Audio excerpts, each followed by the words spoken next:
We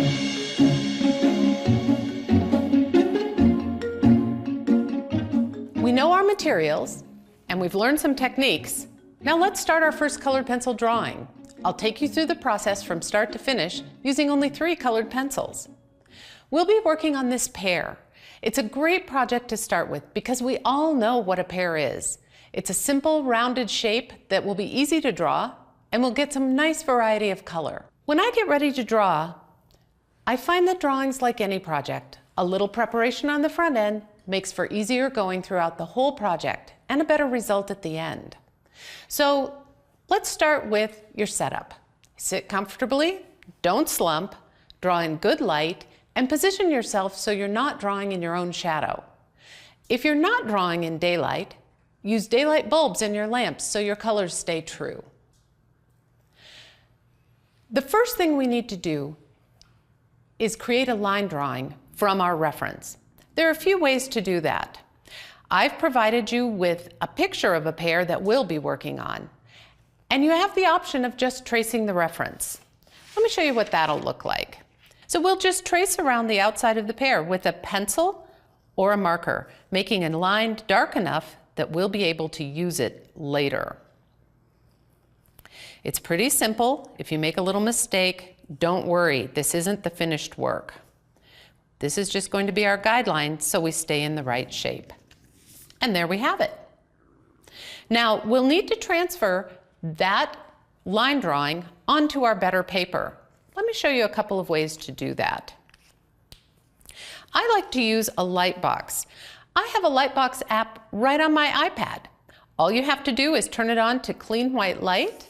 I'll place my pear outline I just made right on the Lightbox and put drawing paper over it. I can see the outline of that pear. I'm going to use a color to transfer my lines because I don't want to end up with a dark line around my pear. This isn't a coloring book after all. We're making art here. So with a sharp pencil and the lightest touch I can manage, I want to make a clean line all the way around that outline. Again, I'm working lightly, and if I go a little outside or inside the lines, it really doesn't matter. When I take away the Lightbox and my outline, I have just a light line to get me started. I just need to know where the edges stop. It's really important that I not create a dark line here, and color will blend into color, so it might look blue on a green pear, but that's all going to disappear. Another way to get your picture onto the page is to draw it. When I look at a pear, it's really a sphere at the base with a cone on top. Now, this may not look like a pear yet, but when I carve out the edges of the pear, looking at my reference photo, I can get really the same shape. Here's that little stem that sits right on the top. So if you'd like to practice drawing, definitely give that a shot. The important thing is to know what geometric shapes you're dealing with, because if you shade those correctly, you've shaded the pear correctly. Now, you wouldn't want to start working with colored pencil directly over this graphite.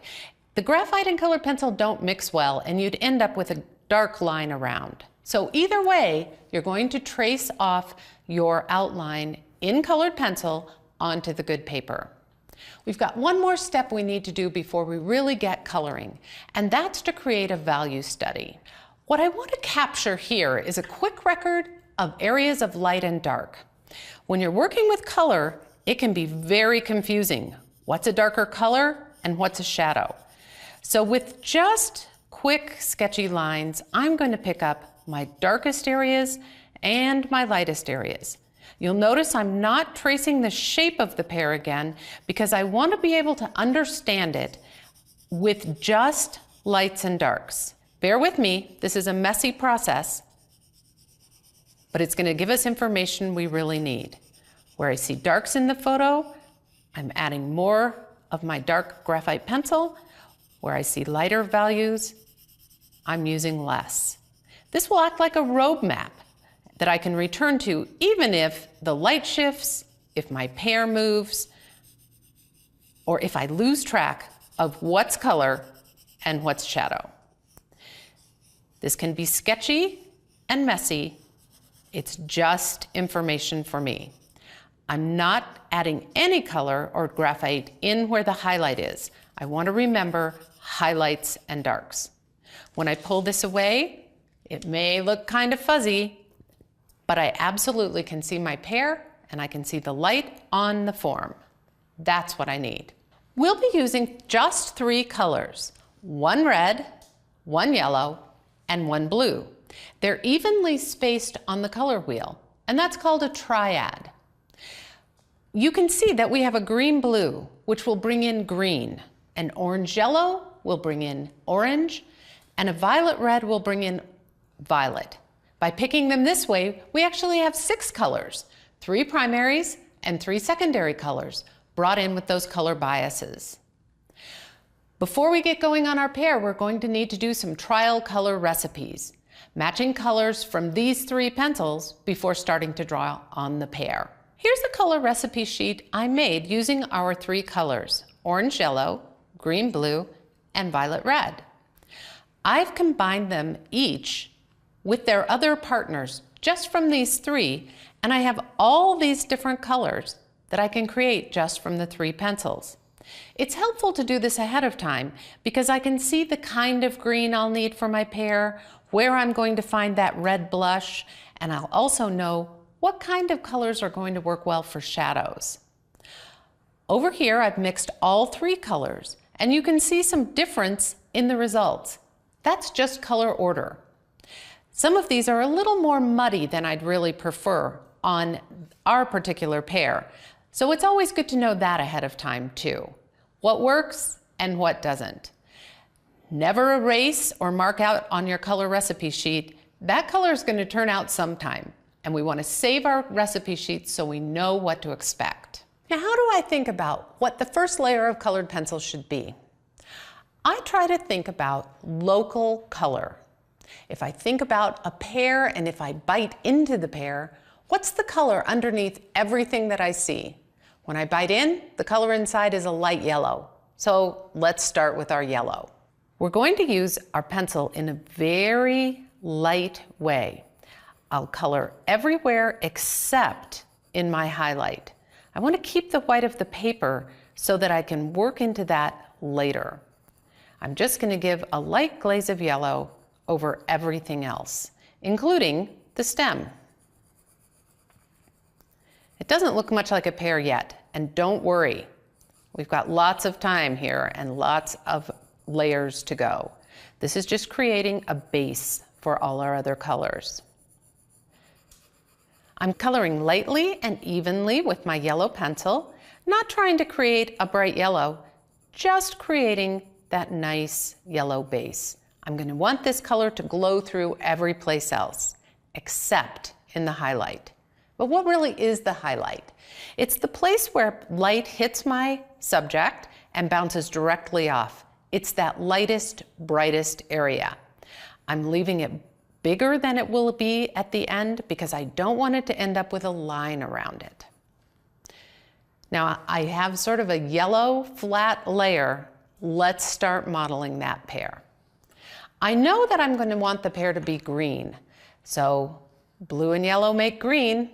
Just like when we practiced the greens, let's start bringing in a little bit of that blue. With these pencil lines, I'm going to start working in the shape of the pear. You'll notice that I'm working from the stem end to the blossom end in rounder lines. I want to follow the growth of the pear because it'll help shape this up as we go. If I work in straight lines up and down or across, it'll just flatten my pear. I'm still working in really light layers. I want color to build for quite a while. In this kind of paper, I've got capability of putting even 15 or 20 layers of pencil on. And it's always better to use more layers rather than fewer. I'm not trying to express my darks yet. I'm just starting to build that green.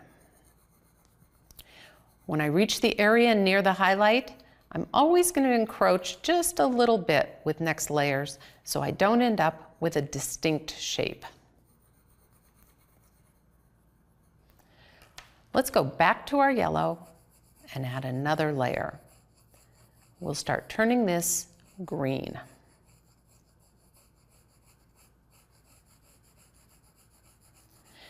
I'm using that smooth fill pencil layering technique that we discussed a few lessons ago. I'm just trying to get some color down so I have something to work with. One thing about colored pencil, it looks bad till it looks good. So don't knock yourself if it's not looking perfect yet. Mine sure isn't. Again, I'm coming into that highlight just a little bit every pass.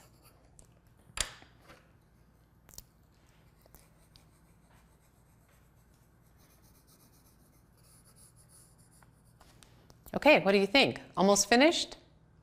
I don't think so either. Now's our time to start to put in shadow colors. When we worked on our color recipes, we worked on the idea of bringing in a little bit of complement to create a shadow. So instead of just making darker and darker layers, it's time to bring in a little bit of our red. The red and blue together make a violet, which is going to be a good shading color for this green. Think of shadow as being embedded in the color rather than just sitting on top of it. The worst colors for shadows are grays and blacks. We always want to create shadows out of color. I'm looking back now at my value study. I want to bring in my red in this darkest area to start creating the form of the pear. I have to think in terms of both color and form. Again, I'm starting with light layers. I don't want to do anything that I can't take back later.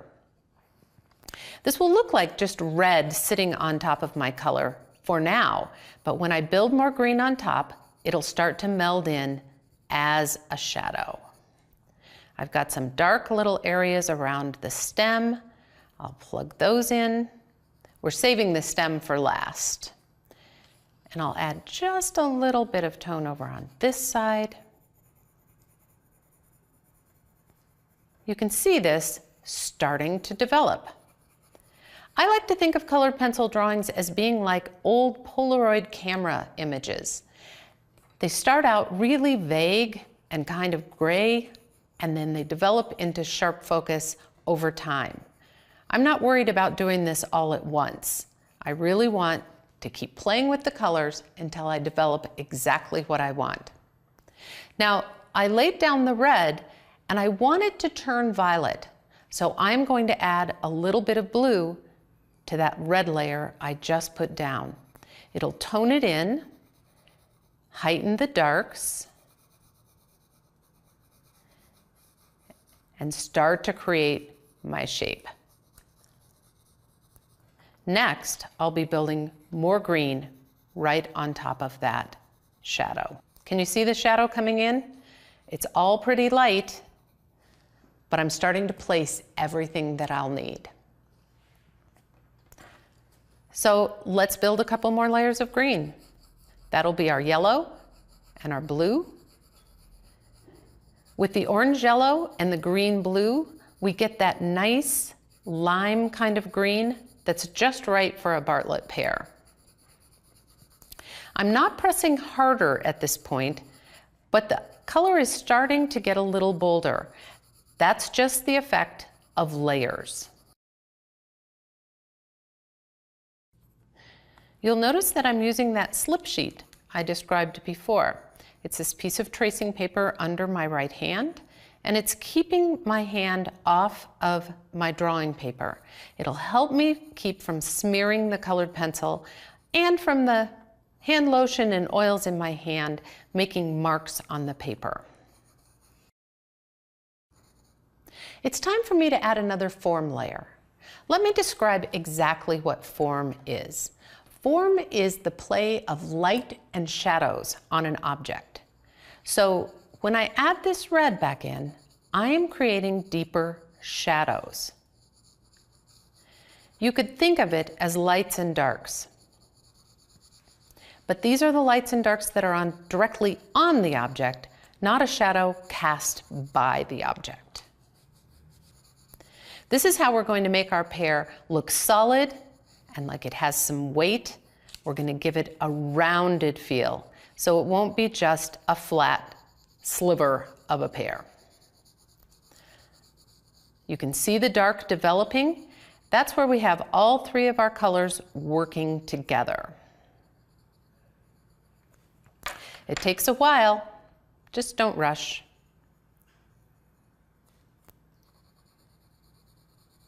Every time I lay down red, I'm adding some more blue because I want that red to read as a violet, not just as red.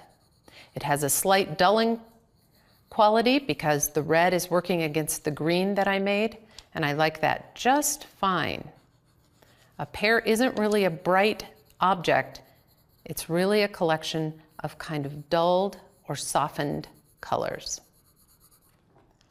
We've got a great start. We're about halfway there. At this point, I'm going to add a little bit more pressure as I alternate between those blue and yellow pencils, occasionally bringing in my red. It'll bring up the color a little bit quicker now.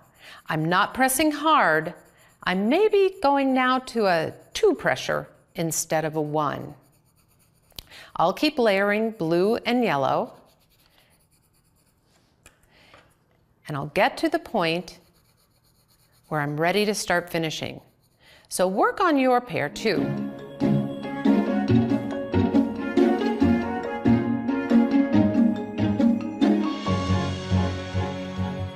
Okay, we've brought this to a pretty good point. In the next lesson, we'll brighten up the color, add all the details, and finish the drawing of our pear.